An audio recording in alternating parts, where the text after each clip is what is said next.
Do you believe that a single sentence from an 8-year-old child could break up a wedding, prevent a murder, and save his own father's life? That day, everyone thought they were attending a happy wedding. White veils. Roses lined up neatly on every pew. A radiant groom stood waiting for the woman he called the second love of my life. And amidst all that sweetness, there was a little boy clutching the ring pillow so tightly that his hands turned pale. No one saw the fear in his eyes. No one knew that just a few minutes later, everything would change forever. That was the day Ethan, an 8-year-old boy, uttered the words no adult dared to say. Stop. Dad can't marry her. And today, I want to tell you that story. Not just because it's as dramatic as a movie, but because it's a powerful reminder of courage, love, and truth. Meet Ethan, the boy with a heart braver than most adults. Uncover the dark secret behind the smile of the woman once called future stepmom. Understand why small voices, sometimes, are the most important ones to hear. Before we begin, I want to ask you something. If you were Ethan's father, would you believe your child, or the woman you're about to marry? Share your thoughts in the comments. And if you've ever been in a situation where your gut told you something was wrong, this story may leave you speechless. Now, come with me back to that day, when the wedding dress had yet to touch the floor, and a small voice stopped the greatest tragedy of a father's life. They called it the happiest day of his life. David, a gentle and kind man in his mid-30s, stood at the altar, dressed in a polished black tuxedo. His hair was neatly combed, his eyes sparkling like a boy in love for the first time. Next to him was his little son, Ethan, 8 years old, holding the ring pillow, his feet not yet able to touch the ground as he sat. Soft music played. Everyone stood up at once. Petals fluttered in the sunlight streaming through the church windows. Someone whispered, "This really is a fairy tale wedding." And truly, if you were there, just looking from the outside, you'd believe there was nothing more perfect. But this story isn't a fairy tale.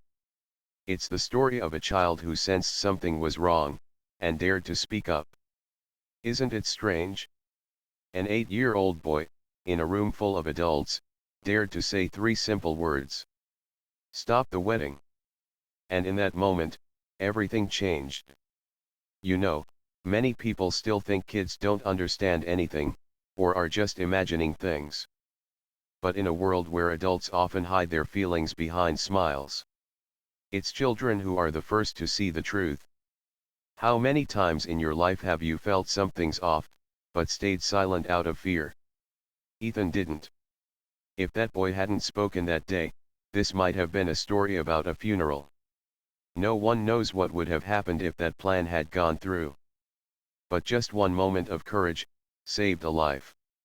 That's why we begin this story from the quietest, most heart-pounding second. The moment when courage spoke the loudest. And from here, I want to take you back in time, to before that fateful wedding day. So you can truly understand why Ethan did what no one expected. And why sometimes, an 8-year-old child can see what the whole world chooses to ignore. Let's begin at the beginning, with Ethan, a boy with a heart bigger than his years. Ethan wasn't the kind of kid people paid much attention to. He wasn't a child prodigy good at math or a little star with amazing soccer skills. He was just an 8-year-old boy, with messy curly hair, thoughtful brown eyes, and something rare. A heart that sensed right and wrong more deeply than most adults. He grew up in a small suburban home with his father, David, who had always been Ethan's hero. Ethan's mother had passed away when he was just 6, due to a sudden illness. Since then, the two of them lived together, learning to heal their wounds through small, simple things. Breakfasts with slightly burnt pancakes, bedtime stories under the covers, or the times they tried fixing the sink, and ended up making it worse. That father-son bond, simple but unbreakable, was Ethan's whole world. When David first mentioned Miss Emily, his eyes lit up, like a lamp rekindled after months of darkness. You know what, son? She's wonderful. I think she might make our house happy again. Ethan just smiled and nodded. He didn't say that something inside him ached a little. Not out of jealousy, but because he was afraid of something he couldn't name. The first time he met Emily, she was truly perfect.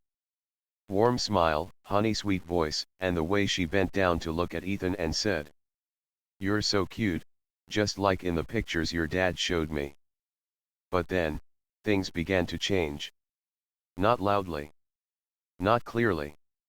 Just in tiny ways, so small, but enough to make Ethan's sensitive heart start to feel uneasy. Like how Emily would only give short, indifferent replies when David wasn't around. Or how she frowned when Ethan accidentally spilled water. Or the sighs she let out when she thought he wasn't listening. You see, kids aren't always good at putting things into words. But they feel things, deeply. Ethan didn't know words like manipulative or fake. But he knew that smile wasn't meant for him, only for his dad. He started avoiding Emily.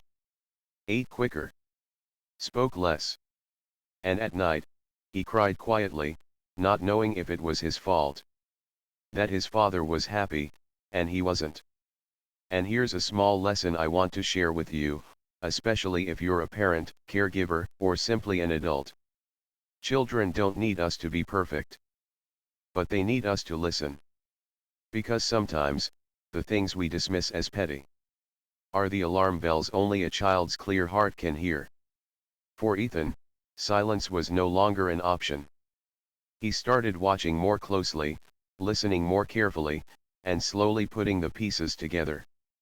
A figure began to emerge, not a perfect bride, but something very, very dangerous.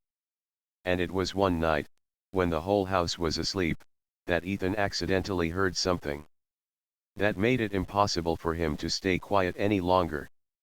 Some people walk into our lives with dazzling smiles, gentle enough to dissolve all suspicion. Emily was that kind of person.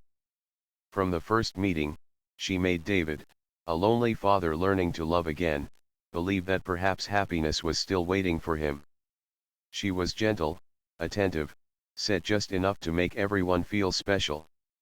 To outsiders, Emily was the embodiment of a second chance. A smart woman, a good listener, someone devoted to building a future. She arrived at the perfect time, said all the right things, and nothing about her was ever too much. But Ethan, that little boy, sensed something. Something very small, but it never went away. A lack of sincerity. When David was home, Emily asked Ethan, "What did you learn at school today? I think your drawing is really cute." But when Dad was at work, she said only things like, "Eat. Clean the table." And sometimes, words that made a child's heart crumple like wet paper. "You're such a mess. I don't know how your dad puts up with you." You see, cruelty isn't always loud. It can hide in flat words, distant glances, or even in the act of deliberately not looking at someone. Ethan noticed that. He didn't have a word for it. But he knew. This wasn't someone who wanted to be a mother. This was someone playing a role. In fact, Emily wasn't the first woman to pull something like this off. In many romance scam cases across the US, there are con artists who build perfect personas. Just to target one thing, money. One famous example is the Sherry Papini case, a woman who faked her own kidnapping to get money from the government and her family. Or more recently, the Black Widow scams, where women pretended to be online girlfriends, convinced older men to sign life insurance papers, and then disappeared. Emily was different in one way. She wasn't online. She was in the house, living with the man she planned to hurt.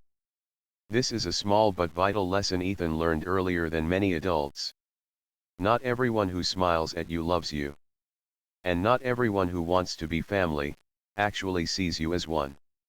And then one night, when Emily thought the whole house was asleep, she stepped into the living room and made a phone call. Her voice was low, a whisper, but to a half-asleep child, everything slipped through the cracks of the door. That was when the first secrets began to unravel. There's a special kind of sadness that only children understand. It's the feeling when you know something is wrong. But when you try to speak up, the adults just smile and say, "You're probably imagining things." Ethan had hoped, just a little, that when he spoke up, his father would believe him. One evening, while Emily was out, he quietly walked into the study, where his dad was hunched over a pile of paperwork. He stammered, "Dad, can I talk to you for a second?" David looked up, his eyes gentle as always. "Of course, son. What is it?" And Ethan began to tell him. About how Emily was cold when it was just the two of them. About the things she said that made him feel like a burden. About the fear, the one he couldn't quite explain. David was silent for a moment. Then he sighed and said something that many kind-hearted but unknowing parents have said. "I know things feel strange because everything's changing. But maybe you're just being a little sensitive. Emily's really trying, you know." Ethan nodded. But inside, something broke. The truth is, this wasn't David's fault. Like millions of other fathers and mothers out there, he was simply trying to hold on to something that made him feel happy after so much loss. But in doing so, sometimes, we forget to look down. Where a small pair of eyes is looking up, searching for someone to trust. In America, there have been tragic cases where the truth was revealed too late. One of the most heartbreaking was Gabriel Fernandez, an 8-year-old boy who reached out to teachers and the system. But no one believed him until it was far too late. That story is a painful reminder that when children are ignored, the consequences aren't just tears, they can be fatal. Ethan was luckier. But that doesn't mean his loneliness hurt any less. After that conversation, Ethan didn't bring it up again. He shrank back, smiled when asked, and quietly watched everything, like a lost kitten in what used to be a warm home. And in that silence, something else began to grow, not fear, but determination. Children may not speak perfectly. But when they're brave enough to speak up, we should listen like it's the most important thing we'll hear all day. And in that quiet space, Ethan began quietly collecting pieces of a puzzle no one else saw. Until one night, just one night, when Emily believed the whole house was asleep. And the little boy heard everything. That night started like any other. David had gone to bed early after a long day of wedding planning. Emily, as usual, said she needed to call the wedding planner to confirm some details. Ethan lay in his room, the dim nightlight casting shadows on the ceiling, eyes wide open. He couldn't sleep. Something made his heart beat faster than usual. And then, he heard footsteps sneaking downstairs. Not normal footsteps. The kind you make when you think no one's listening. He carefully pulled off his blanket, opened his door, and stepped into the hallway. The house was pitch dark, so quiet he could hear the ticking of the wall clock. Ethan crept down the stairs, skipping the third step, which always creaked. And stopped at the bottom. Emily's voice floated in from the living room. "Mark, you have to listen to me. Don't rush it. Just a few more days. Once the wedding's done, we move on to phase 2. David suspects nothing. He trusts me completely." Ethan held his breath. He didn't understand everything. But there were words that sent chills down his spine. Insurance. $5 million package. Accident after the honeymoon. No trace left behind. The boy trembled. The puzzle pieces in his head suddenly fell into place. It wasn't just a feeling. It wasn't just coldness. It was a plan. A real plan, to hurt his father. You see, adults often think children don't understand grown-up matters. But actually, they understand more than we think, just in a different language. Ethan didn't know the word murder. But he knew this. If I don't do something, Dad will disappear. Forever. That was the moment when an 8-year-old boy went from the one ignored to the only one who could change everything. This story reminds me of a case in Colorado, where a 10-year-old girl helped police solve a crime. After realizing her stepmother was poisoning her father with antifreeze, she had overheard a phone call and wrote everything down in her diary. Both children, in their own ways, did what very few adults dare to do. Face the truth and take action. The truth doesn't always come from someone with a degree, experience, or age. Sometimes, it comes from a small heart, pure enough to see what grown-ups try to ignore. After that night, Ethan couldn't go back to everyday life. Every one of Emily's smiles, every touch of her hand, now smelled of lies and danger. He began searching, watching, gathering evidence. Because Ethan knew he had only one chance. And it was coming, fast.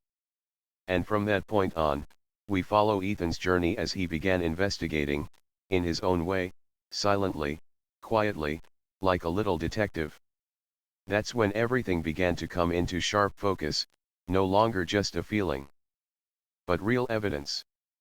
There's a very particular kind of danger in life. Not the shouting kind. Not the kind with obvious red flags. But the kind that feels too perfect. Emily knew exactly what she was doing. She didn't come to David in a rush, but with calculated precision.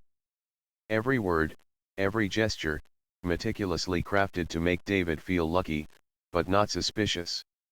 She didn't force him to love her. She made him want to be loved. That's how the smartest manipulators operate. They build trust before making a move. Like a spider, never attacking right away, patiently spinning its web, waiting, then striking with just a single touch. Ethan, despite being so young, had started to see through that flawless exterior. He noticed. Emily always accidentally brought up life insurance when his dad was around. She laughed louder when guests were present, but turned cold when it was just the two of them. Her phone was always hidden, screen facing down. Everything was too polished. And that's what made it terrifying. In real life, there have been many similar cases. Do you know Anna Sorokin? She pretended to be a German heiress and conned hundreds of thousands of dollars from people who trusted her. She didn't use violence. She used confidence and well-chosen words. And in Ethan's story, Emily was no different. She didn't need a gun. She had a smile. So the question is, why do smart, educated adults fall for things that are too perfect? The answer may lie in something very simple. When we long too much to be loved, to be trusted, to start over, we're quick to silence anything that raises doubt. David had suffered loss. And Emily came like a miracle. A woman who said the right things, did the right things, and most importantly, made him feel he deserved happiness again. And who wouldn't want to believe that? Genuine sincerity doesn't need to be flawless. But the most dangerous lies often come wrapped in the most perfect packaging. Ethan understood this in his own way. He didn't have concrete proof, but he had instinct. And once he began to pay closer attention, he started seeing everything. An email that hadn't fully closed. A strange PDF file on Emily's laptop. An old photo with a man named Mark, not just the wedding planner, as she had claimed. That's when Ethan knew he had to do more than just observe. He had to act. He had to find proof. And he had to stop the wedding, at all costs. The wedding day arrived, just as fate had planned. The church was decorated so beautifully it almost took your breath away. Sunlight streamed through the stained glass windows, casting soft golden light on every joyful face. David stood at the altar, hands lightly clenched, eyes glowing. Emily, dressed in a stunning white gown, walked gently down the aisle to soft music. No one, not a single person, saw anything unusual. Except one. A little boy. Holding the ring pillow, hands trembling. Ethan took a deep breath. His heart pounded so hard it felt like it might leap out of his chest. He had seen enough. He had heard enough. But did he have the courage to speak? With every eye fixed on the beautiful bride, would the voice of a child even be heard? And then, came the familiar line. If anyone here knows a reason why these two should not be joined in holy matrimony, speak now, or forever hold your peace. Silence. Not a single sound. In just a few more seconds, the ceremony would move to the vows. And by then, it would be too late. Ethan clenched the pillow tightly, stood on tiptoe, and shouted. Wait. Please, stop the wedding. The entire church fell into stunned silence. Some thought he was joking. Others frowned in confusion. David turned, shocked. Emily froze, eyes wide, but quickly regained her sweet composure. What's wrong, sweetheart? David asked, both surprised and concerned. Ethan's voice trembled, but he didn't back down. Dad can't marry her. She's not who you think she is. She's trying to hurt you. Emily chuckled, voice dripping with sugar. Oh, Ethan darling, you're just nervous. Everything's fine. We all know weddings can make kids anxious, right? But Ethan shook his head. I heard you talking to someone named Mark. I saw the insurance papers on your computer.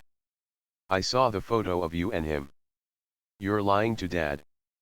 A wave of murmurs spread across the church. People began looking at Emily, but this time, not with admiration. David stood in stunned silence. He looked at his son, then at the woman he was about to marry. Emily, is that true? The sweetness in Emily's eyes vanished. Her voice turned sharp as a blade. This is ridiculous. You're going to believe a child over me. And right then, in that exact moment when she no longer hid her anger, David knew. He knew Ethan wasn't lying. He knew that his son's heart had been right all along. Emily fled. The wedding was cancelled. And Ethan, in a church full of grown ups, was the only one brave enough to speak the truth. There's a quote I love. When a child speaks the truth, it's not a moment to correct them, it's a moment to listen harder. Ethan didn't just save his father. He saved himself, from a future filled with fear. And he reminded all of us, the adults, that courage doesn't require age. It only needs love, and faith in what's right. After that chaotic ceremony, what happened next? Emily ran. The police got involved. And an 8-year-old child, now the key witness in a major fraud and attempted murder case, stood at the center of it all. The wedding that day didn't end with a kiss or wedding rings. It ended with the truth. A truth that echoed from a little boy, and silenced an entire church. Emily ran off in her stunning white gown, leaving behind a scene of confusion and disbelief. David stood there, stunned and shattered. The guests slowly filed out in silence, some whispering, others, even shedding tears. Because they hadn't just witnessed a wedding fall apart. They had witnessed a father realize his child had been right, but almost too late. That same evening, David and Ethan went to the police station. David's hands trembled as he dialed 911. My fiancée, she's not who I thought she was. And my son has evidence. Ethan told everything. The phone call between Emily and Mark. The insurance documents. The secret photo. One by one, he described them slowly, clearly, like someone who had carried the weight too long and could finally exhale. Officers launched an investigation. And then, they discovered a truth even deeper than David could imagine. Emily, or rather, Sarah Bennett, her real name, was a seasoned con artist. Alongside Mark, the man posing as the wedding planner, they had pulled off multiple romance scams across several states. But this time, Their plan wasn't just about stealing money. It was about making David disappear. In a perfectly staged accident. To cash in on the multi-million-dollar life insurance policy she had slyly convinced him to sign just weeks before. The story spread quickly. A wedding cancelled at the last minute after a child discovers plot to murder father, the headline was everywhere. News reports, social media, morning talk shows.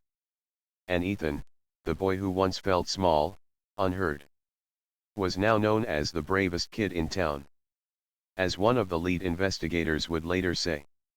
This story reminded me of a case in Florida, where a 14-year-old boy secretly recorded his stepfather talking about a plan to kill his mom for money.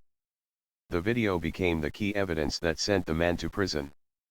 Just like Ethan, that boy didn't wait for adults to save him. He actively sought the truth, and protected the person he loved. When children speak the truth, don't just praise their bravery, let that truth change the way we listen from now on. Emily, or Sarah, disappeared for weeks. But the police didn't give up. A nationwide manhunt was launched. Mark wasn't as lucky. He was arrested just a few days after the failed wedding, caught while trying to withdraw money under a false identity. And from Mark's confession, the entire plan was laid bare. Now, Ethan and David were no longer alone. But their journey wasn't over. Because even though Emily was gone, the shadow she left behind still haunted them. Some wounds don't bleed.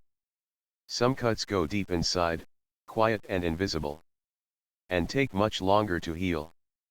After the broken ceremony, after the questioning, after the truth was finally out, David still woke up in the middle of the night. Not from fear of Emily's return, but from a different pain. He hadn't believed his son. Ethan, though young, could clearly feel the shift in his father's eyes. It wasn't anger. It was guilt. And sometimes, guilt is harder to overcome than disappointment. One evening, after dinner, David sat beside his son. No laptop. No phone. No explanations. Just a father looking into his child's eyes and saying, "I'm sorry. I didn't listen to you. And I'll always carry that with me." Ethan hesitated for a moment, then quietly replied, "I'm sorry too, for not saying it sooner." David pulled him into a hug. And in that embrace, they both knew. They hadn't lost each other. They had just gotten a little lost along the way. To heal, the two of them decided to start over, through simple things. They went camping. Set up a tent together, built a fire, fished, and laughed. They didn't need to talk about Emily. They didn't need to talk about fear. They just needed to hold each other's hand through each day. And that, in itself, was a victory. Their story reminded me of a family in Pennsylvania. A single father and his daughter who were scammed by a woman pretending to be a soulmate online. When the truth came out, they too chose to heal, not by running from the past, but by walking through it, together. David took Ethan to see a child therapist, not because something was wrong, but because Ethan deserved a space where someone would truly listen this time. Ethan also began drawing again. He made pictures of forests, campsites, and the two of them fishing. No Emily. No Mark. Just him, and the father he had saved. Trust, once broken, can be rebuilt, if both people choose truth, and patience. A few months later, as things began to settle, David, encouraged by friends, started opening his heart again. Not to find someone new, but to believe that he still deserved love, and could love more carefully. Ethan wasn't as hesitant anymore. He didn't stop his dad. He only asked, "Do you think she likes fish?" David laughed. And for the first time in many months, that laugh didn't carry a hidden weight. And then, on an early autumn afternoon, with golden leaves scattered across the front yard, the police knocked on the door. This time, it wasn't bad news, but it wasn't easy either. Emily, or more precisely, Sarah Bennett, had been found. But not in the hands of the law. She was discovered in a cold motel room, where she had left behind a final note. More than a year had passed since Ethan had said the 3 words that changed everything. Stop the wedding. And today, when you look at that little boy, you wouldn't think you were looking at a hero. He's still just a kid, messy curls in the morning, obsessed with mystery books, and loves grilled cheese sandwiches. But there's one thing that's changed. He knows the power of truth. And he knows his own worth. Sarah Bennett was found 6 months later, in a small motel room in Nevada. In the small bag beside her was a letter, messy and brief, but with one line that David will never forget. I can't live with what I've done. And I especially can't face the one who stopped me, a child braver than I've ever been. Some may ask, was Ethan too young to go through something like this? Maybe. But sometimes, life doesn't wait for us to grow up before handing us a lesson. And Ethan received that lesson. With the courage of someone who doesn't know fear. And the love of someone who doesn't ask for anything in return.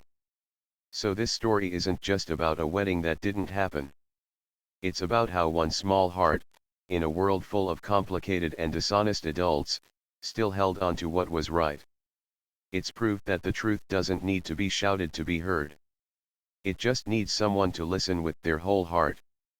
I once read about an 11-year-old girl in California, who, after seeing the news about Ethan, bravely told her teacher that her friend was being abused at home. If Ethan could speak up, then I can too. That's what she wrote in her letter. See. One single act can reach countless lives. You don't have to be big to do something big. You just have to believe in what's right, and have the courage to speak it, even if your voice trembles. And if you've stayed with this story until its very last second, I just want you to remember one thing. If a young person tells you they're scared, listen as if the whole world depends on it. Because sometimes, it really does. Ethan's story may have ended, but his voice, and the lesson of his courage, will live on. In every child learning to speak up. In every adult learning how to truly listen again. And in every heart that still believes. Love, truth, and honesty, are always worth it. If this story touched you, please share it. Not for likes or subscribers. But because somewhere out there, there are still Ethans waiting to be heard, believed, and protected. Thank you for listening to a small story, from a very big heart. And if you're ready, I have another story to tell you. One that also begins with something seemingly very ordinary.